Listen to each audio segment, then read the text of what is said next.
Lii TV indi leen suñu jàngat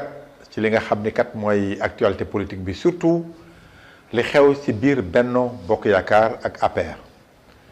moment bii ñuy wax ak yéen mën nañ leen firndeel ni kat Amadou Ba nekkatul candidat wu Benno Bokk Yaakaar en tout cas nekkatul candidat wu Macky Sall ci élection présidentielle bi bu fekkee dina am ci 24 février bi parce que gis ngeen jàngat bi ñu am ci lii quotidien tey ci talaata bi mooy que ni vers un second report bi nag du dara lu dul ñi nga xam ni jàngatal nañ ñu droit bu yàgg ñu koy jàng ba yegg si fii ñi nga xam ni à travers même les médias dégg ngeen ku mel ni Doudou Ndoye li mu si jot a wax par rapport ak yenn articles yi nga xamee ni dañ koy woowee kat loi organique nekk ci biir code électoral bi lu mel ni la convocation du collège électoral mais surtout li nga xam ne mooy temps de campagne électorale mënul wàññeeku mënul yées ñaar fukki fan ak benn loolu dañ ko bind mu leer mu nekk LO nag bu ñu ko waxee mooy loi organique pour dindi ko daanaka assemblée rek nga ko mën a dindee si suñu gis-gis kon bu fekkee nag foofu président Macky Sall en premier ak conseil constitutionnel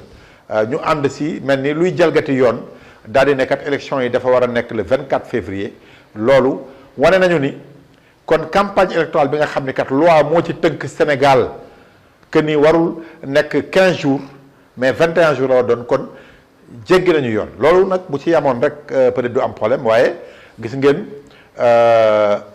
certains candidats yi nga xam ne dem nañu en tout cas certains acteurs de la vie politique dem nañu déposer recours au niveau de la Cour suprême ba nga xamee ni kat pour ñu teggi loolu parce que élection mënul am ci condition yooyu donc loolu moo tax ñu am firnde ni kat élection yi du am 24 février bi mais beneen mbir mi mooy Amadou Ba fi mu nekk nii Macky Sall teggi na ko amatul confiance su Macky Sall pour nekk candidat wu Benno Bokk Yaakaar ba nga xam ni au moment où on parle étapes yi mu waroon dem yépp dindi na leen gis ngeen ko commencé woon na dem campagne waaye Amadou Ba amul l'appareil de Benno l'appareil de l'APR bi nga xam ni accompagné ko ba ay moyens boppam da doon dem ti ba tey rek ñu yëg ni étape bi nga xam ni moo ci toppoon bu Louga bi moom si boppam Amadou Ba éliminé na ko parce que tout simplement léegi c'est évident que Macky Sall tànnatul Amadou Ba pour mu nekk Benno Bokk Yaakaar bu fekkee élection yi day am ni est-ce que Amadou Ba day continuer nekk candidat loolu ñun dégguñu mu wax si beneen mbir bi mooy que ni d'après information yi ñu am ba léegi Macky Sall mi ngi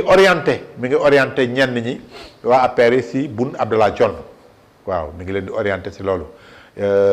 même bu fekkee ñu bëri am nañ jiixi jaaxa que ni est-ce que APR finalement bu demee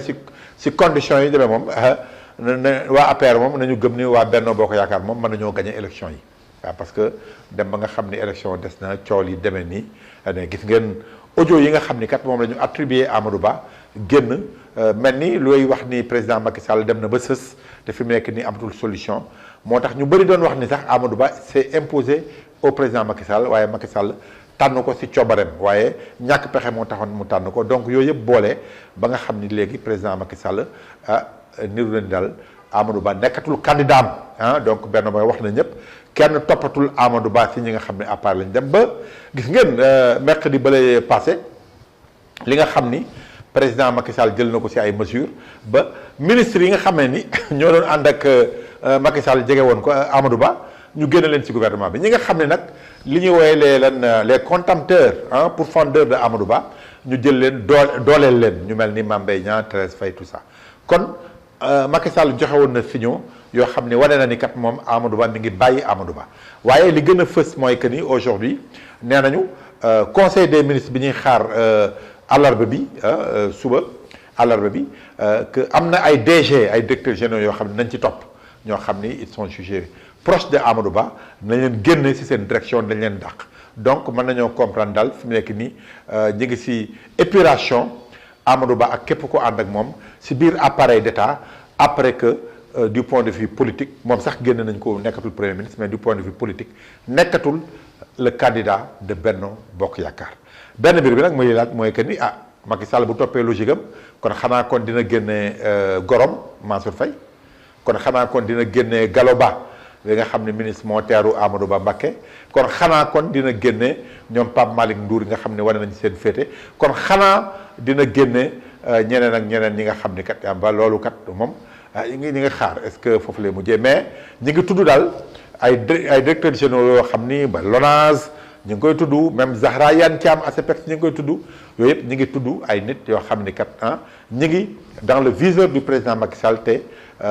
mënuñoo mucc si épuration bi nga xam ni ñu ngi ko indi pour génne Amadou Ba si appareil état bi.